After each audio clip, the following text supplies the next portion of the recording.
Yo, what is up guys, Delboy here, aka Blue Collar Sports TV. Hopefully you guys are doing well. If you're new here, smash that like, hit subscribe, all of that good stuff.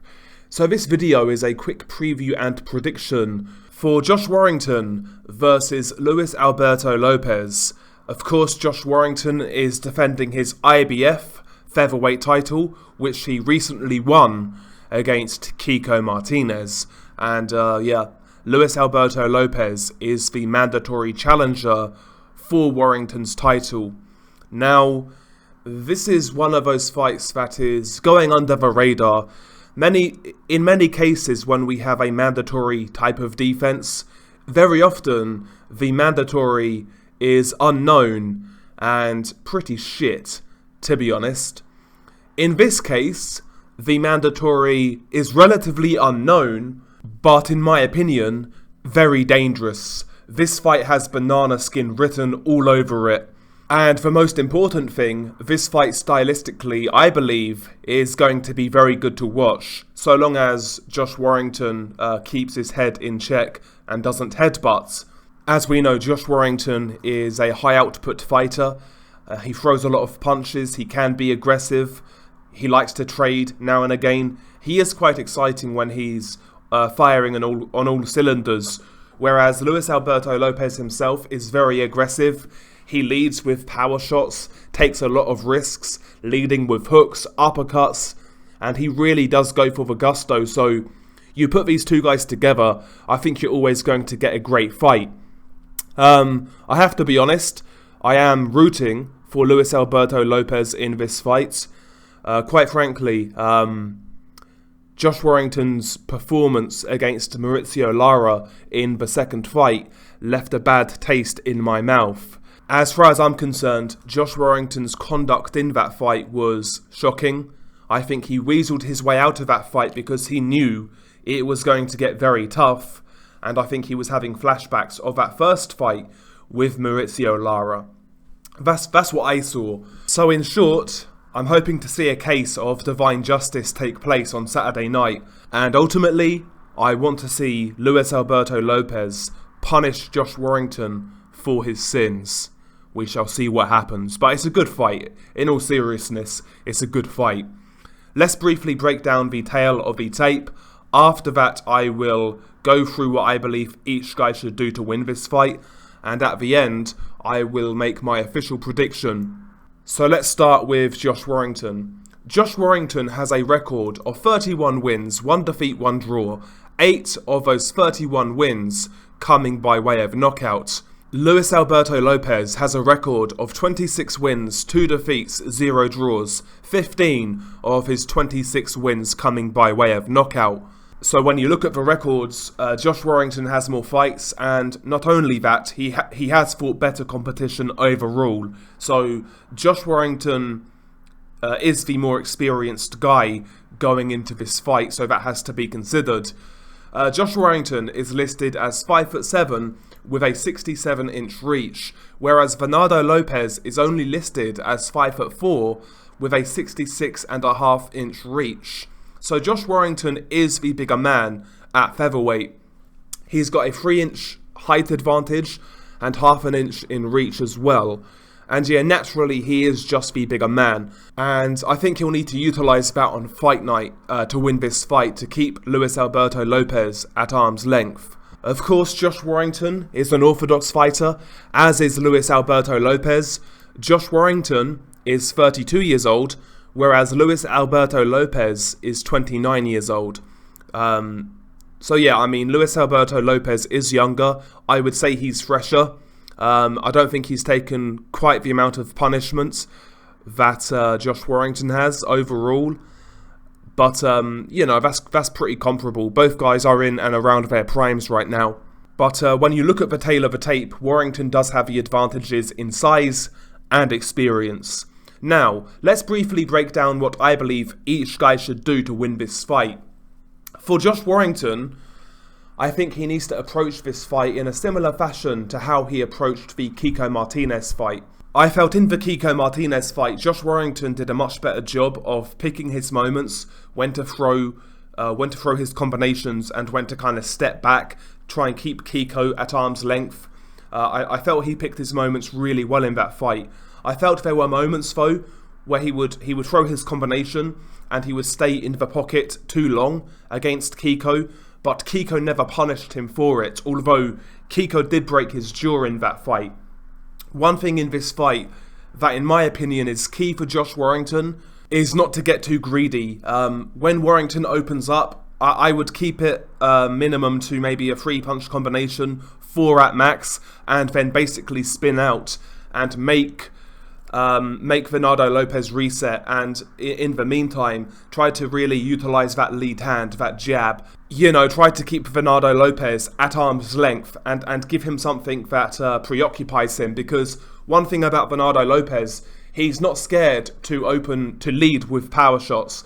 Very often he'll lead with an uppercut, like a lead left uppercut, lead left hook, lead overhand right, and he'll really cover the distance very quickly. But when you're constantly pouring and probing with that jab, it can really offset that balance, which will allow Bernardo Lopez to throw those sort of shots. So Warrington needs to be very consistent with his jab in this fight. Even if it's not always landing, even if it's just touching gloves or you're pouring the lead hand, try to keep Lopez off balance. And again, pick the moments in when you attack and open up. But again, don't get too greedy, because if Warrington stays in the pocket too long, Lopez hits harder, and he's very explosive with his power shots. In particular, those uppercuts, he's got very sneaky uppercuts, which he can actually double and treble up on.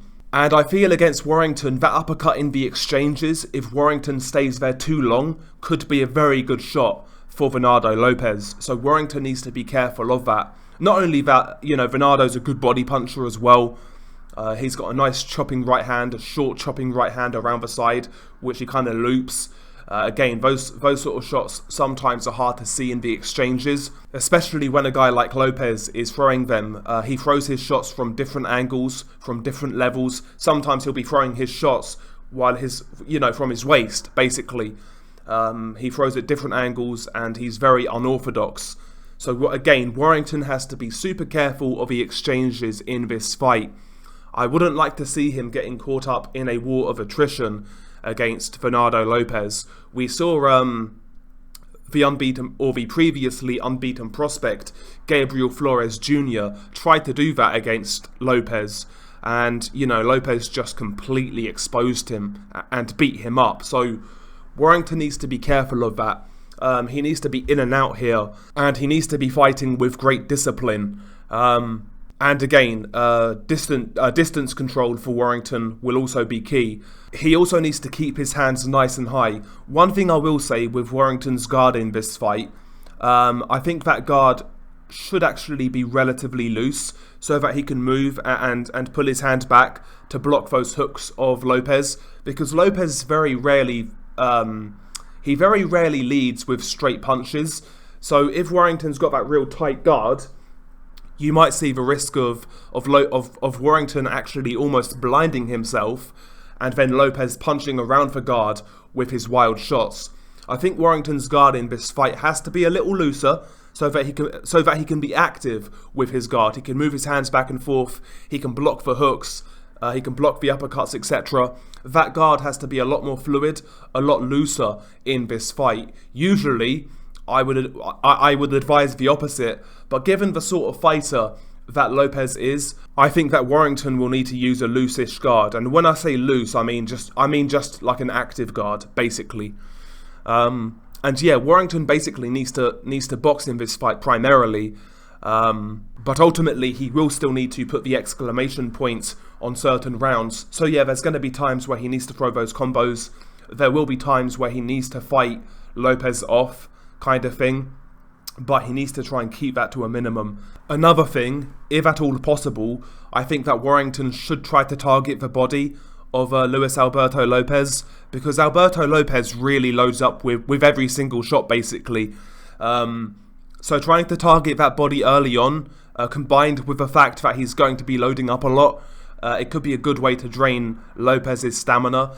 The only thing I will say, Warrington would need to be careful of that, because Lopez is very explosive with his hooks, so he needs to be aware not to get countered by that shot or walk into it. But as and when you can, Warrington needs to try and target that body as much as possible. Maybe even straight shots to the body that could garner some success for Warrington. But once again, he still needs to be careful of that lead uppercut of Lopez.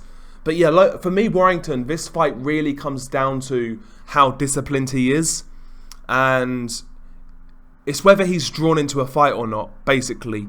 If he's not drawn into a fight, I think he'll win this. But we've seen Warrington's fights in the past. He can get drawn into that type of boxing match. So a lot of this fight is going to be based on Warrington's mentality, and his discipline, basically. Now, as for Bernardo Lopez, I mean, when it comes to Bernardo Lopez, it's a case of he does what it says on the tin kind of thing. He's a guy who's very aggressive, very rarely leads with jabs, and he'll lead with left hooks, right hooks, overhand rights, and uppercuts, primarily uppercuts from his lead hand. He takes a lot of risk, and ideally he likes it when a guy sets his feet and trades with him. Bernardo Lopez generates good power on his short punches. I know his record doesn't indicate that he's a massive puncher, but he hits hard enough, and he's basically he's a fighter who relies on attrition. He draws you into a firefight again, as we saw in his fight with Gabriel Flores Jr. You know, Flores Jr. was the unbeaten prospect going in there, and he was expected to win, but no. Bernardo Lopez drew him into a battle, into a war, and he got beat up. The same thing goes for Isaac Lowe, who once again was unbeaten going into that fight. Isaac Lowe, more of a boxer type, but Lopez's pressure, his strength, his power, it forced Lowe to hold his feet and trade, and Lowe got obliterated. That is Lopez's game. And obviously he needs to apply that against Josh Warrington. I think a jab, if he could add some sort of jab to his arsenal, that would definitely help him out. I think that could disguise some of those leaping power shots, whether it's the right hand. Maybe he can implement that left uppercut off the jab, things of that nature. I just think that if Lopez could work on that jab a little more, he would be so much more effective. I'm not. By the way, I'm not saying he never throws jabs, but it's a rarity. And I think implementing a more consistent jab in this fight with Warrington would do him the world of good in regards to closing distance and disguising some of those power shots. And not only that, when I've seen Lopez throw jabs, they have some sting on them. That they are heavy jabs. You know, again, those sort of shots can slow a guy down, can take something out of him. So yeah, Lopez needs to try to add some sort of a jab to his arsenal. Secondly, the body work of Bernardo Lopez is going to be very important. When he gets Josh Warrington in those moments to where Warrington trades with him, I think he would be wise to start his combinations to the body. That's one thing Lara had a lot of success with in the first fight. When Warrington would exchange with him, very often Lara would actually start with body punches, and he would culminate the combination with like a hook to the head or an overhand right to the head. And that gave Lara a lot of success because he was draining Warrington's gas tank and hurting him up top. And then the headshots as the fight went on were more and more impactful. I think Lopez in this fight should do something similar. I think he really needs to target that body of Warrington. He's got good hooks to the body, a good uppercut to the body. And again, I think he should be trying to culminate those combinations with a punch to the head, hook to the head, uppercut to the head, whatever it may be. And try to slow Warrington down, try to slow those legs down. I do think Warrington is going to box more in this fight than we're used to seeing. More like an in and out type of style. Again, similar to the second Kiko fight. But again, it's up to Lopez to try and slow those legs down and make Warrington a more stationary target, because if he can achieve that, I think there's every chance that Lopez wins this fight. I really do. I think I know Lopez is the harder puncher, heavier handed guy. I think he's the tougher man. I think he's more durable. I've just got a feeling he can take a shot better. And yeah, if he could engage Warrington in that sort of fight, I think he can either force a stoppage or put a serious beating on Josh Warrington. But for Lopez here, it's really just about breaking Warrington's construct and forcing him to fight a fight in which he doesn't want to fight, which is a trade-up against Lopez. I can genuinely see this fight going either way. I can see Warrington on points, and I can see Lopez on points, although Lopez would have to win more wide to win a points decision in the UK. I could still see it. But I could also see Lopez by stoppage. The only result I can't really see here is Warrington by knockout. But who knows? You know, stranger things have happened. So I can see this fight going either way. I think it's a really, really intriguing fight. I think it's close to... I think basically this is a 50-50, I'll be honest. I think it's basically a 50-50 fight. As it stands right now, I think Lopez is a slight bookies underdog. This fight has tightened in regards to odds as it's got closer. So yeah, the bookies see it as the same as well. And my prediction for this fight, I'm going to go with the underdog here. I'm going with Luis Alberto Lopez to beat Josh Warrington. And I think he's going to stop him late on. I think he's going to force Josh Warrington into a war of attrition. Warrington will have success. He will win rounds. He will get good shots off. But I've got a feeling that Lopez's harder punches, his unorthodox style, his high output will get the better of Josh Warrington in this fight. Also, you know, not to mention, but if you look at Warrington's last 3 fights, he got knocked out by Lara. The rematch was what it was, technical draw. And even in the Kiko Martinez fight, Warrington got his jaw. He got his jaw broke. So in 2 of Warrington's last 3 fights, he got beat up and brutally knocked out by Lara. And in his last fight, although he won, he broke his jaw against Kiko Martinez. That's a lot of punishment to sustain in a short period of time. And maybe Lopez can really kind of ask questions of Josh Warrington, his durability, where he's at right now, you know. But yeah, I've got Lopez in this fight. I've got Lopez by late stoppage. That's my official prediction. But I can see it going either way. I can easily see Warrington winning. It's one of those fights. I'm really looking forward to it. Share your thoughts below. How do you see this fight going? Peace.